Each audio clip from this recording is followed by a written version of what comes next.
മാഷെ C P എമ്മിൽ നിന്ന് പുറത്തു ചാടി മത്സരിച്ച് വമ്പിച്ച വിജയം നേടിയിട്ടുള്ള വിമതരായിട്ടുള്ള 3 പേര്, തളിപ്പറമ്പ് നിന്ന്, പയ്യന്നൂരിൽ നിന്ന്, അമ്പലപ്പുഴയിൽ നിന്ന്. ഇവരുടെ യഥാർത്ഥത്തിലുള്ള ഉദ്ദേശം എന്താണ്? ഇവരെങ്ങനെയാണ് സി പി എമ്മിനെ പരിവർത്തനപ്പെടുത്തുക, ഒരു മാറ്റത്തിൻ്റെ ഭാഗത്തേക്ക് കൊണ്ടുവരിക? അതെങ്ങനെയായിരിക്കും? പൊതുവെ ഈ വിമതരെക്കുറിച്ച് 2 തരത്തിലുള്ള അഭിപ്രായങ്ങളുണ്ടായിരുന്നു. ഇപ്പോൾ ആയിഷ പോറ്റി മത്സരിക്കാനായിട്ട് രംഗത്ത് വരുന്ന സമയത്ത് പൊതുവെ പാർട്ടിയും അതേപോലെ തന്നെ പൊതുസമൂഹവും അവരെ വിലയിരുത്തിയത് എങ്ങനെയാണ്, അവരെന്തുകൊണ്ട് ഒറ്റ ദിവസം കൊണ്ട് സി പി എമ്മിനെ ഉപേക്ഷിച്ച് കോൺഗ്രസിൽ ചേർന്ന് കോൺഗ്രസിൻ്റെ സ്ഥാനാർത്ഥിയായി കൈപ്പത്തിയിൽ മത്സരിച്ചു. അതിന് കൃത്യമായിട്ടുള്ള ഒരു ഉത്തരം അവിടുത്തെ വോട്ടർമാർ നൽകി. കാരണം ഇവർക്ക് മത്സരിക്കാനായിട്ടുള്ള ആഗ്രഹം കൊണ്ട്, അതായത് നമ്മൾ പറയില്ല, പാർലമെൻ്ററി വ്യാമോഹത്തിൻ്റെ ഫലമായിട്ട് അവർ മത്സരിക്കാനായിട്ട് പാർട്ടി അവസരം കൊടുക്കാതിരുന്ന സമയത്ത് അവർ മറുകണ്ഠം ചാടി. ആ രീതിയിൽ വിലയിരുത്തപ്പെട്ടു എന്നുള്ളത് കൊണ്ടാണ് അവർ തോറ്റുപോയി. ജി സുധാകരൻ്റെ കാര്യത്തിലും ടി കെ ഗോവിന്ദൻ്റെ കാര്യത്തിലും കുഞ്ഞികൃഷ്ണൻ്റെ കാര്യത്തിലും അതല്ല. അവർ 3 പേരും കൈപ്പത്തിയിൽ മത്സരിച്ചവരല്ല. ഇല്ലേ? കൈപ്പത്തിയിൽ മത്സരിച്ചവർ ഇല്ല. പിന്തുണയോടുകൂടി മത്സരിച്ചു. അത് പിന്തുണയുണ്ട്. ഞാൻ പറഞ്ഞത് ആയിഷ പോറ്റി കൈപ്പത്തി ചിഹ്നത്തിൽ മത്സരിച്ച് കോൺഗ്രസിലെ അംഗത്വം എടുത്തിട്ടാണ് അവർ മത്സരിച്ച്. അപ്പോൾ അവരുടെ ഒരു രീതി വേറെ, ഇവരുടെ 3 പേരുടെയും വേറെയാണ്. ഇവർ പാർട്ടിയുമായി കലഹിക്കുകയും പാർട്ടിക്കെതിരെ സ്ഥാനാർത്ഥിയായി വരികയും ചെയ്തതാണ്. സ്വതന്ത്ര സ്ഥാനാർത്ഥി എന്ന നിലക്കാണ് അവർ 3 പേരും വന്നത്. അവർ 3 പേരും വരുമ്പോൾ അവർ 3 പേരും പ്രതിനിധാനം ചെയ്ത ഒരു പ്രശ്നമുണ്ട്. ആ പ്രശ്നം എന്ന് പറയുന്നത് സി പി എമ്മിനകത്ത് ഒട്ടനവധി ആളുകൾ അനുഭവിക്കുന്ന പ്രശ്നമാണ്. സി പി എം സംഘടനാ സംവിധാനകത്ത് ഉള്ള ഒരു പ്രധാനപ്പെട്ട അവകാശം, ഒരു സംഘടനാ പ്രവർത്തകൻ്റെ, പാർട്ടി അംഗത്തിൻ്റെ അവകാശമാണ് ഉൾപാർട്ടി ജനാധിപത്യത്തെ ആസ്വദിക്കുക എന്ന് പറയാം. ഉൾപാർട്ടി ജനാധിപത്യം എന്ന് പറഞ്ഞാൽ എന്താണ്? പാർട്ടിയെ വിമർശിക്കേണ്ട കാര്യങ്ങൾ പാർട്ടിക്കകത്ത് പാർട്ടിയുടെ ഘടകത്തിൽ വിമർശിക്കുക എന്നുള്ളതാണ്. ഞാൻ ബ്രാഞ്ച് അംഗമാണെങ്കിൽ ഞാൻ ബ്രാഞ്ചിൽ എന്ത് ചെയ്യും, പാർട്ടി ഇന്ന കാര്യങ്ങൾ ചെയ്യുന്നത് തെറ്റാണ് എന്ന് എനിക്ക് തോന്നുന്നു എന്ന് ഞാൻ പറയുന്നു. അങ്ങനെ പറയുമ്പോൾ ആ വിഷയത്തിലെ കണ്ടൻറ്റ് പറയുന്നത് എന്ത്, അതിൽ കാമ്പുണ്ടോ കഴമ്പുണ്ടോ എന്ന് പരിശോധിച്ച് നടപടിയെടുക്കലാണ് സംഘടനാ സംവിധാനം എന്ന് പറയുന്നത്. അത് ഇപ്പോൾ പാർട്ടിക്കകത്തില്ല. ഇപ്പോഴൊന്നല്ല, കുറേ കാലമായിട്ടില്ല. പാർട്ടിയിൽ എങ്ങനെ വ്യത്യസ്തമായിട്ടുള്ള ഒരു അഭിപ്രായം പറഞ്ഞവനെ മാർക്ക് ചെയ്യും, നീ അങ്ങനെയൊക്കെ പറയൂ, നിന്നെ ശരിയാക്കാം എന്ന് പാർട്ടിയുടെ ഉഗ്രപ്രതാപിയായ നേതാവ് ഉള്ളിൽ തീരുമാനിക്കുകയും പിന്നീട് നടപ്പിലാക്കുകയും ചെയ്യും. അങ്ങനെ അവൻ പുറത്താവാൻ പറ്റും. വ്യത്യസ്തമായിട്ടുള്ള അഭിപ്രായം പറഞ്ഞു എന്നുള്ള ഒറ്റ കാരണത്തിൻ്റെ പേരിൽ അവനെ പുറത്താക്കുന്ന രീതിയാണ് ഉണ്ടായിരുന്നത്. ഈ വിഷയത്തിനൊരു പരിഹാരം വേണം. ഇത് സ്ഥിരമായി തുടർന്നുകൊണ്ടിരിക്കുകയാണ്. കാരണം എന്താണ്? പാർട്ടി ഹൈറാർക്കി, ആ ഹൈറാർക്കിയിൽ നേതാവ് പറയുന്നത് അനുസരിക്കാൻ ബാധ്യസ്ഥരാണ് അണികൾ എന്ന നിലക്ക് ഇതിങ്ങനെ പോയിക്കൊണ്ടിരിക്കുകയാണ്. അത് പോയിക്കൊണ്ടിരിക്കുന്നത് മാത്രമല്ല, നേതാവ് പാർട്ടി വിരുദ്ധമായിട്ടുള്ള കാര്യങ്ങൾ മുഴുവൻ ചെയ്യുന്നു, അഴിമതി നടത്തുന്നു, തോന്നിവാസങ്ങൾ ചെയ്യുന്നു, സ്വന്തക്കാരെ തിരികെ കയറ്റുന്നു, സ്വന്തക്കാരെ പല സ്ഥലത്തും സ്ഥാപിക്കുന്നു, അഴിമതിയിൽ വ്യാപൃതനാകുന്നു. ഇതൊക്കെ ചോദ്യം ചെയ്യുമ്പോൾ ചോദ്യം ചെയ്യപ്പെടുന്നവരെല്ലാം പുറത്താക്കുന്നു. അപ്പം ഇതെങ്ങനെ പുതിയ രീതിയിൽ ചോദ്യം ചെയ്യാം? ചോദ്യം ചെയ്താൽ പുറത്താകലാണ് സാധാരണ സംഭവിച്ചുകൊണ്ടിരിക്കുന്നത്. പുതിയ രീതിയിൽ ചോദ്യം ചെയ്യുന്നതാണ് ഈ തെരഞ്ഞെടുപ്പിൽ നമ്മൾ കണ്ടത്. തളിപ്പറമ്പിൽ അവിടെ ആദ്യം പറഞ്ഞതെന്താണെന്ന് വെച്ച് കഴിഞ്ഞിടയിൽ ഇവിടെ നമുക്കൊരു സ്ത്രീയെ മത്സരിപ്പിക്കാം. അപ്പോൾ സഹാക്കളൊക്കെ പറഞ്ഞു നല്ലത്, അങ്ങനെയാണെങ്കിൽ നല്ലൊരു കാൻഡിഡേറ്റ് ആരാണ്? അപ്പോൾ സുകന്യ എന്ന് പറയുന്ന ഒരു കാൻഡിഡേറ്റ്. അങ്ങനെയൊക്കെ പറഞ്ഞു വെച്ച് കുറച്ച് ദിവസം കഴിഞ്ഞ സമയത്ത് എന്താണെന്ന് പറഞ്ഞിട്ടുണ്ടെങ്കിൽ സംസ്ഥാന കമ്മിറ്റിയിൽ നിന്നും സംസ്ഥാന സെക്രട്ടറിയിൽ നിന്നും തീരുമാനം വരുന്നു, പി കെ ശ്യാമളയാണ് അവിടുത്തെ സ്ഥാനാർത്ഥി. കണ്ണൂർ ജില്ലാ കമ്മിറ്റിയിലും അതിൻ്റെ സെക്രട്ടേറിയറ്റിലൊന്നും അങ്ങനത്തെ തീരുമാനം എടുത്തിട്ടില്ല. അപ്പോൾ ഇത് ശരിയാണോ? ശരിയല്ല. ഇത് ശരിയല്ല എന്ന് പറഞ്ഞിട്ട് എന്തായാലും തിരുത്തില്ല. അപ്പോഴാണ് ബഹുഭൂരിപക്ഷം സഹാക്കളും അതിനെക്കുറിച്ചുള്ള സംഭാഷണങ്ങളൊക്കെ നടത്തി കഴിഞ്ഞിട്ടുണ്ടായിരിക്കുന്നതെന്ന് ഞാൻ കണക്കാം. അങ്ങനെ ഒരാൾ അത് ചോദ്യം ചെയ്യാൻ ഇറങ്ങുകയാണ്. അതാണ് ടി കെ ഗോവിന്ദൻ ഇറങ്ങുന്നത്. ടി കെ ഗോവിന്ദൻ ഇറങ്ങി മത്സരിക്കുകയാണ്. പെട്ടെന്നാണ് സംഭവം. പാർട്ടി ഓഫീസിൽ നിന്ന് പോയിട്ട് അദ്ദേഹം നേരെ നോമിനേഷൻ വാങ്ങി കൊടുക്കുകയാണ് ചെയ്യുന്നത്. എന്നിട്ട് സ്വതന്ത്രമായി മത്സരിക്കുകയാണ് ചെയ്തത്. ഇവരെങ്ങനെയാണ് പാർട്ടിയെ പരിവർത്തനപ്പെടുത്തുക? ഇവരിപ്പം ഇത് എൻ്റെ ഒരങ്ങടെ കുഞ്ഞികൃഷ്ണനായിരുന്നു. കുഞ്ഞികൃഷ്ണൻ്റെ കാര്യം കൂടി പറഞ്ഞിട്ട് നമുക്ക് ഇതിലേക്ക് വരാം. കുഞ്ഞികൃഷ്ണൻ എന്താണെന്ന് വെച്ചാൽ കൃത്യമായിട്ട് കണക്ക് കൊടുത്ത് ഈ ചെറുക്കണ്ടല്ല മധുസൂദൻ എന്ന് പറഞ്ഞത് ഇവൻ അഴിമതിക്കാരനാണ്, ഇവന് ഇന്ന് എത്ര പണം അമക്കിയവനാണ്, കണക്കുണ്ട്, ഇതേ കണക്ക് പിടിച്ചു എന്ന് പറഞ്ഞു. അപ്പോൾ പാർട്ടി എന്ത് ചെയ്യണത്? മധുസൂദൻ്റെ കൂടെ നിന്നു. കുഞ്ഞികൃഷ്ണൻ പറഞ്ഞു തോറ്റ അവസാനം കുഞ്ഞികൃഷ്ണൻ എന്ത് ചെയ്ത് പുറത്തിറങ്ങി സ്ഥാനാർത്ഥിയെ മത്സരിക്കുന്ന സമയത്ത് ഈ കണ്ണൂർ എന്ന് പറയുന്ന പ്രവിശ്യയിലെ സഹാക്കൾക്ക് ഒരു കാര്യം മനസ്സിലായി. ഗോവിന്ദൻ പറഞ്ഞാണ് ശരി, കുഞ്ഞികൃഷ്ണൻ പറയുന്നതാണ് ശരിയെന്ന്. UDF സപ്പോർട്ട് കൂടി കഴിഞ്ഞപ്പോൾ കുറേ സഹാക്കൾ കൂട്ടം ചേർന്ന് എന്ത് ചെയ്തു? ഇവർക്ക് അനുകൂലമായി വോട്ട് ചെയ്തു. അങ്ങനെ തരിപ്പണമാക്കി കൊടുത്തു. ഇവരെങ്ങനെ പരിവർത്തിക്കുമെന്നുള്ളതാണ് ഇനി നമ്മളുടെ ചോദ്യം. ചോദിച്ചോളൂ, കേൾക്കട്ടെ. അതായത് ഇവരെന്തിനാണ് ഇറങ്ങിയത് എന്നതിനുള്ളിൽ കൃത്യമായിട്ടുള്ള കാരണങ്ങളുണ്ട്. പാർട്ടിയിലെ പല രീതിയിലുള്ള പ്രശ്നങ്ങളാണ്.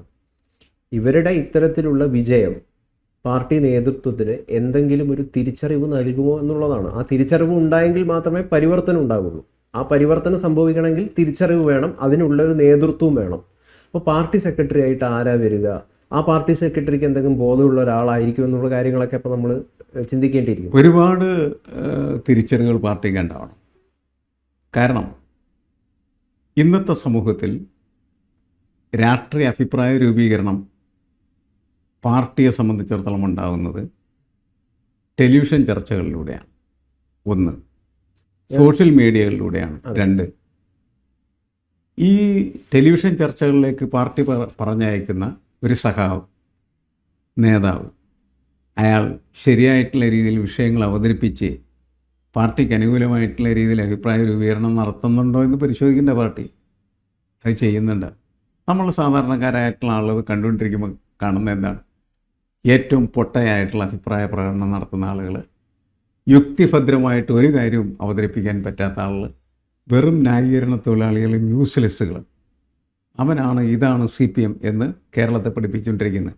അവൻ്റെ തലമണ്ടക്കടിക്കുകയാണ് തെരഞ്ഞെടുപ്പിൽ ജനങ്ങൾ. ഇത് പാർട്ടിക്ക് തിരിച്ചറിയണ്ടേ? തിരിച്ചറിഞ്ഞില്ലെങ്കിൽ പാർട്ടി എന്ത് പാർട്ടി ഇല്ലാതാവും. അതാണുള്ള പ്രശ്നം. ഇത് പറഞ്ഞാലൊന്നും മനസ്സിലാവില്ല പിന്നൊന്നും. അപ്പോഴാണ് ഈ തെരഞ്ഞെടുപ്പിലൂടെ ചെയ്തു കൊടുക്കുന്നത്. പാർലമെൻ്ററി രാഷ്ട്രീയത്തിൽ ഏറ്റവും നല്ല ആയുധം എന്ന് പറയുന്നത് തെരഞ്ഞെടുപ്പ് സമയത്ത് ഇത്തരം ആളുകൾ തോൽപ്പിക്കുക എന്നുള്ളതാണ്. ആ തോൽവിയാണ് ഇവിടെ സംഭവിച്ചത്. ഇപ്പോൾ 1ാമത്തെ റൗണ്ട്, 2ാമത്തെ റൗണ്ട്, 3ാമത്തെ റൗണ്ട്, 4ാമത്തെ റൗണ്ട് പിണറായി വിജയൻ പിന്നിൽ എന്ന് പറഞ്ഞ വാർത്ത കേരളം മുഴുവൻ വായിച്ചുകൊണ്ടിരിക്കുകയാണ് ചെയ്ത്. അതൊരു മെസ്സേജാണ്. പിണറായിയുടെ സ്വഭാവ സവിശേഷതകൾക്കെതിരെ ശക്തമായിട്ട് അവിടുത്തെ ആളുകൾ തന്നെ സൂചന നൽകുന്നു എന്നാണ് അതിൻ്റെ അർത്ഥം. പല അർത്ഥങ്ങളുണ്ട്, അതിലൊരർത്ഥമാണ് ഞാനീ പറഞ്ഞത്. ഇത് കണ്ടിട്ടും മനസ്സിലാക്കിയിട്ട് തിരിച്ചറിഞ്ഞിട്ട് മാറിയില്ലെങ്കിൽ പിന്നെ ആ പാർട്ടി എങ്ങനെയാണ് പുതുക്കപ്പെടുക, എങ്ങനെയാണ് ശരിയാക്കപ്പെടുക എന്നുള്ള ചോദ്യം ഉണ്ടല്ലോ. ഇപ്പം ഞാൻ കഴിഞ്ഞ ദിവസം ഇതുമായി ബന്ധപ്പെട്ടിട്ട് പല ആളുകളോട് സംസാരിച്ചു. അടിയുറച്ച കമ്മികളാണ്, ഇപ്പോഴും മാറാൻ തയ്യാറല്ല എന്നുള്ളതാണ് അവരുടെ പല പ്രതികരണങ്ങളിലൂടെ നമുക്ക് അറിയാൻ കഴിയുന്നൊരു കാര്യം. അതായത് നിങ്ങൾ ഉന്നയിക്കുന്ന ഇപ്പം നിലവിൽ വന്നിരിക്കുന്ന ഈ വിമർശനങ്ങളൊന്നും കാമ്പില്ലാത്തതാണ്, അല്ലെങ്കിൽ അത്തരം വിമർശനങ്ങളെ സ്വീകരിക്കേണ്ട ആവശ്യമില്ല എന്ന് പറയുന്ന ധിക്കാരത്തിൻ്റെ രീതിയുണ്ടല്ലോ, അത് തന്നെയാണ് ഇപ്പോഴും തുടരുന്നത്. സ്വരാജ് എന്താണ് പറഞ്ഞത്? സ്വരാജ് വന്ന് പറയുന്നത് ഇത് അർഹിച്ചിട്ടില്ല, CPM യഥാർത്ഥത്തിൽ അർഹിക്കാത്തൊരു തോൽവിയാണിത് എന്നാണ് പറയുന്നത്. MM മണി എന്താണ് വന്ന് പറയുന്നത്? വിഡ്ഢികളായിട്ടുള്ള ജനമാണ് കോൺഗ്രസ്സിന് വോട്ട് ചെയ്തതെന്നാണ് MM മണി പറഞ്ഞത്. അപ്പം എന്താണിത് സൂചിപ്പിക്കുന്നത്? ഈ സ്വരാജ് എന്ന് പറയുന്നതും MM മണി എന്ന് പറയുന്നത് നമുക്ക് താരതമ്യം ചെയ്യാൻ പാടില്ല. MM മണി ഒരു പഴയകാല രാഷ്ട്രീയത്തിൻ്റെ അതിൻ്റെ തുടർച്ചയാണ്. സ്വരാജ് പുതിയ കാലത്ത് മുന്നോട്ട് കൊണ്ടുപോകേണ്ട ഒരാളാണ്. സ്വരാജ് ഇങ്ങനെ സംസാരിക്കുമ്പോൾ സ്വരാജ് പുതിയ കാലത്തെ അഭിസംബോധന ചെയ്യാനും പാർട്ടിയെ മുന്നോട്ട് കൊണ്ടുപോകാനും തനിക്ക് കഴിവില്ല എന്ന് വ്യക്തമാക്കുന്നു അതാണ് നമ്മൾ മനസ്സിലാക്കുന്നത്. ഉം. അങ്ങനെയല്ല സ്വരാജ്. ഞാൻ പറഞ്ഞ പ്രശ്നം ഇതാണ്. ഒരു തെറ്റ് പറ്റി എന്ന് കണ്ടാൽ ഇത് തെറ്റാണെന്ന് ഈ നമ്മുടെ സമൂഹത്തോട് പറയാനായിട്ടുള്ള മനസ്സാണ് ഇവർക്കിപ്പോൾ ആവശ്യം. അവിടെ നിന്ന് നമുക്ക് എന്ത് ചെയ്യാൻ പറ്റുള്ളൂ? പുനർനിർമ്മാണ പ്രക്രിയ നടത്താൻ പറ്റുള്ളൂ. പഠിക്കും, തിരുത്തും എന്ന് ഗോവിന്ദ മാസ്റ്റർ പറഞ്ഞില്ല. ഒരു ദിവസത്തേക്ക് മാത്രമുള്ള പറച്ചിലാണ്. അതല്ല ചെയ്യേണ്ടത്. പഠിക്കട്ടെ, പഠിച്ചിട്ട് തിരുത്തട്ടെ. ഇന്നിന്ന തെറ്റുകൾ ഞങ്ങൾക്ക് പറ്റി, ആ തെറ്റ് ഞങ്ങൾ തിരുത്തുകയാണ് എന്ന് പറഞ്ഞിട്ട് ഈ പൊതുസമൂഹത്തിനോടാണ്. അല്ലാണ്ട് അവരുടെ പാർട്ടിക്കകത്തുള്ള ആളുകളോട് മാത്രം പറയേണ്ട കാര്യം പോലും അല്ല. പൊതുസമൂഹത്തോട് പറയണം, ഞങ്ങൾക്ക് ഇന്ന പ്രശ്നങ്ങളുണ്ടായി, അത് ഞങ്ങൾ മനസ്സിലാക്കുന്നത്, ഞങ്ങൾ തിരുത്തുകയാണ്. അങ്ങനെയാണ് തിരുത്തേണ്ടത്. അങ്ങനെ തിരുത്തിയാണ് മുന്നോട്ട് പോകേണ്ടത്. ഈ CPM അർഹിക്കുന്ന തോൽവി ആണോ അല്ലയോ എന്ന് ആരാ തീരുമാനിക്കുക? സ്വരാജ് ആരാ? ന്യായാധിപന. വലിയ പ്രശ്നമല്ലേ? അല്ല, ജനങ്ങളെ വിഡ്ഢികളെന്നാണ് M.M. മണി അഭിസംബോധന ചെയ്തത്. വിഡ്ഢികളായിട്ടുള്ള ജനമാണ് കോൺഗ്രസ്സിന് വോട്ട് ചെയ്തത് എന്നുള്ളത്. ഇങ്ങനെ വിശ്വസിക്കുന്ന ഒരുപാട് അണികളുണ്ട് കേട്ടോ. അല്ല, വിഡ്ഢികളായ ആളുകൾ വോട്ട് ചെയ്താലാണ് M.M. മണിയും ജയിക്കുള്ളൂ. ആര് ജയിക്കണമെങ്കിലും ഇവർ വോട്ട് ചെയ്യണമല്ലോ. അവരെ വെറുതെ വിഡ്ഢികളെന്ന് വിളിച്ചുകൊണ്ടിരുന്നാൽ പിന്നെ M.M. മണിക്കും ജയിക്കേണ്ട കാര്യമൊന്നുമില്ല. പ്രായമായി, സാമൂഹ്യ രംഗത്തു നിന്നും രാഷ്ട്രീയ രംഗത്തു നിന്നൊക്കെ പിരിഞ്ഞു പോകുന്ന പ്രായമായി. പുള്ളി പിരിഞ്ഞു പോട്ടെ. ഈ ചെറുപ്പക്കാരൻ സ്വരാജ് അങ്ങനെ സംസാരിച്ചുകൊണ്ട് നടന്നാൽ അവന് എന്തെങ്കിലും ഈ രാജ്യത്ത് ചെയ്യാനായിട്ട് കഴിയും. അപ്പം അതുകൊണ്ട് ഇവരെ പഠിപ്പിക്കാൻ വേണ്ടി ആവശ്യമായ സൂചനകൾ വളരെ കൃത്യമായിട്ടുള്ള രീതിയിൽ ഈ വിമത വിജയങ്ങളിലൂടെ രൂപപ്പെട്ടിട്ടുണ്ട്. ആലപ്പുഴയിൽ ജി സുധാകരൻ്റെ വിജയം മാത്രമല്ല, ജി സുധാകരനോട് മത്സരിച്ചതിൻ്റെ ഫലമായിട്ട് ആ ആലപ്പുഴ ജില്ലയിലാകവൻ സലാം എന്താണ് വിചാരിച്ച അവന് 28,000-ലധികം വോട്ടിനെ തോൽപ്പിച്ച് അവനപ്പോൾ തിരിച്ചറിവുണ്ടാവില്ലേ? ജി സുധാകരൻ്റെ വീടിന് മുമ്പിൽ പോയി നിന്നിട്ട് കുലംകുത്തി എന്ന് വിളിച്ചാൽ പ്രശ്നപരിഹാരമാകുമോ? ഇല്ലല്ലോ. സലാം വീട്ടിൽ പോയിരുന്നിട്ട് പരിശോധിക്കട്ടെ, സലാമിനോടൊപ്പം പാർട്ടിയും പരിശോധിക്കട്ടെ എന്ന് ജനങ്ങൾ പറയുകയാണ് ചെയ്യുന്നത്. 2-3 വോട്ടിനല്ലേ ജയിച്ചു? 28,000-ലധികം വോട്ടിനാണ് ജയിച്ചത് അല്ലേ? ആരുടെ നാട്? VS അച്യുതാനന്ദൻ്റെ നാട്, പുന്നപ്രവലായിരുന്ന നാട്. അതിലിപ്പോൾ കുറച്ചും കൂടി തിരിച്ചറിവ് ഉണ്ട് എന്ന് പറയാൻ പറ്റുന്ന ഒരു നേതാവ് P. ജയരാജനാണ്. അദ്ദേഹം ഇപ്പോൾ ഫേസ്ബുക്ക് കുറിപ്പുമായിട്ട് വന്നിട്ടുണ്ട്. എന്തൊക്കെയാണ് പ്രശ്നങ്ങൾ പാർട്ടിക്ക് പറ്റിയത് എന്ന് കൃത്യമായിട്ട് വിശദീകരിച്ചുകൊണ്ട് ഇതൊക്കെ തിരുത്തപ്പെടണം എന്നാണ് അദ്ദേഹം പറഞ്ഞിട്ടുള്ളത്. അതിൻ്റെ താഴത്ത് നിരവധിയായിട്ടുള്ള കമൻറ്റുകളും CPM അനുഭാവികൾ കണ്ണൂരിൽ നിന്ന് ഉയർത്തുന്നതും കാണാം. പാർട്ടി സെക്രട്ടറി ആയിട്ട് വാ സഖാവേ എന്നാണ് ഒരുപാട് പേര് P. ജയരാജനോട് ആവശ്യപ്പെടുന്നത്. അപ്പോൾ അത്തരത്തിലുള്ളൊരു നേതൃത്വത്തിൻ്റെ ഒരു ആവശ്യം പ്രധാനമാണല്ലോ. അതെ, ഗോവിന്ദ മാസ്റ്റർ മാറേണ്ട സമയം കഴിഞ്ഞു. ഗോവിന്ദ മാസ്റ്റർക്ക് ഈ പാർട്ടിയെ മുന്നോട്ട് കൊണ്ടുപോകാൻ പറ്റില്ല. അതിനുള്ള ശേഷിയില്ല, അതാണ് പ്രശ്നം. പുള്ളി നല്ലതാണോ ചീത്തയാണെന്നുള്ളതല്ല പ്രശ്നം. ഈ ഗുഡ് ഫോർ നത്തിങ് എന്നൊക്കെ പറയുന്ന ചില പ്രയോഗങ്ങൾ ഇംഗ്ലീഷിലുണ്ട്. അതുമാതിരി ആവരുത് ആളുകൾ, പാർട്ടി സെക്രട്ടറിമാർ. അതാണ് യഥാർത്ഥത്തിൽ CPMനെ ആലോചിക്കാവുന്നൊരു കാര്യം. ഗോവിന്ദ മാസ്റ്റർ മാറ്റണം, ആ റേഞ്ചിലുള്ള ആളുകളൊക്കെ മാറ്റണം. പാർട്ടിയെ മുന്നോട്ട് കൊണ്ടുപോകാനായിട്ട് P. ജയരാജൻ വരണം എന്നാണോ? P. ജയരാജൻ എന്നൊരു പേര് ഞാൻ പ്രത്യേകം പറയാനുള്ള. പാർട്ടി കണ്ടെത്തണം, പാർട്ടിക്ക് മുന്നോട്ട് പോകാനായിട്ടുള്ള വഴി, പാർട്ടി മുന്നോട്ട് പോകാനുള്ള. തോൽവിക്ക് പിന്നിൽ മറ്റൊരു സംസാരം എന്ന് പറയുന്നത് കണ്ണൂരിലടക്കം വലിയ തോൽവിയാണ്, കനത്ത തോൽവിയാണ്. അതിൻ്റെ പിന്നിൽ അങ്ങനെ നിസ്സാരപ്പെട്ടിട്ട് അത് ഉണ്ടാവില്ല. അതിൻ്റെ പിന്നിൽ കൃത്യമായിട്ടുള്ള ഇതുണ്ട്. അതിൻ്റെ നേതൃത്വം നൽകിയ ഒരുപാട് നേതാക്കളുണ്ട് എന്നൊക്കെ ഉയർന്നു കേൾക്കുന്ന ഒരു സംസാരം. അതും പറഞ്ഞിട്ട് ഇനി ഉള്ള നേതാക്കളെയും കൂടി CPM നിന്ന് കളഞ്ഞാൽ CPM വളരുമോ? എന്താ ഇവന് ആകെ ചെയ്യാൻ പറ്റുന്ന ഒരു കാര്യം, പാർട്ടിയിൽ നിന്ന് എന്ത് ചെയ്യാൻ പറ്റും? കുറേ ആളെയും കൂടി കളയാൻ പറ്റും. ഈ തോൽവിക്കൊക്കെ കാരണവന്മാരൊക്കെ ആണെന്നൊക്കെ പറഞ്ഞ് അക്കോട്ട് കുറേ ആൾക്കാരുടെ പേരെഴുതി അവരെ കളയാൻ അത്രേ ഉള്ളൂ. അല്ലാണ്ട് ഇവർക്ക് എന്താ സംഭവിക്കാൻ പോണം? ഇവരെങ്ങോട്ടാണ് പോകാൻ പോണം? അല്ല, വെട്ടിമാറ്റിയ നേതാക്കളുടെ പക, ശത്രുത പിണറായിക്കെതിരെ ഉള്ളത്, അതിൻ്റെ ഒരു തിരിച്ചടി കൂടിയാണല്ലോ ഇത്. വെട്ടിമാറ്റിയ നേതാക്കളൊക്കെ വളരെ കുറവാണ് ശരിക്കും. പണ്ട് നമ്മളിവിടെ P. ജയരാജനെ പോലുള്ള അതെ ആൾക്കൊക്കെ സ്ഥാനം കൊടുക്കാതെ മാറ്റി നിർത്തിയിരിക്കുന്നത് മാത്രമേ ഉള്ളൂ. ഞാൻ പറയുന്നതല്ല. CPMൽ നേരത്തെ ഈ പിണറായി, VS അച്യുതാനന്ദൻ, അതുപോലെ തന്നെ CIT രൂപി എന്നൊക്കെ പറഞ്ഞ് നടന്ന കാലത്ത് പാർട്ടിയിൽ നിന്ന് പർജ് ചെയ്ത എത്ര മനുഷ്യരുണ്ട്. വളരെ വളരെ വളരെ തീക്ഷ്ണവും തീവ്രമായിട്ടുള്ള പോലീസ് മർദ്ദനത്തിന് വിധേയമായ മനുഷ്യരെ വരെ അവരന്ന് പുറത്താക്കിയിരുന്നു.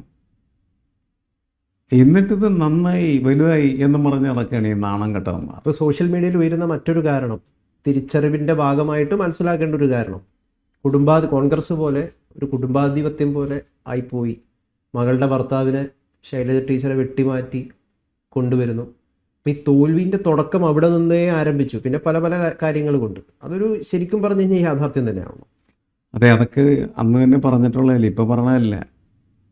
ശൈലജ ടീച്ചറെ മന്ത്രിസഭയിൽ എടുക്കാതെ അതിന് പകരം മരുമകനെ എടുത്ത സമയത്ത് ഇന്ത്യൻ എക്സ്പ്രസ്സിൽ വലിയൊരു കാർട്ടൂൺ വന്നിട്ടുണ്ടായിരുന്നു.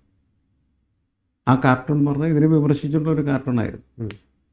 അന്ന് ഞാൻ ടെലിവിഷൻ ചാനലിൽ ഡിസ്കഷൻ ചെയ്യുന്ന സമയത്ത് ഈ കാർട്ടൂൺ കാണിച്ചിട്ടാണ് ചർച്ചയിൽ പങ്കെടുത്തത്. ഏഷ്യാനെറ്റിലെ ഒരു ഡിസ്കഷൻ. അത് പിന്നീട് ഒരു യൂട്യൂബിലിട്ട് 1.5 ലക്ഷത്തിലധികം ആളാണ് അത് കണ്ടത്.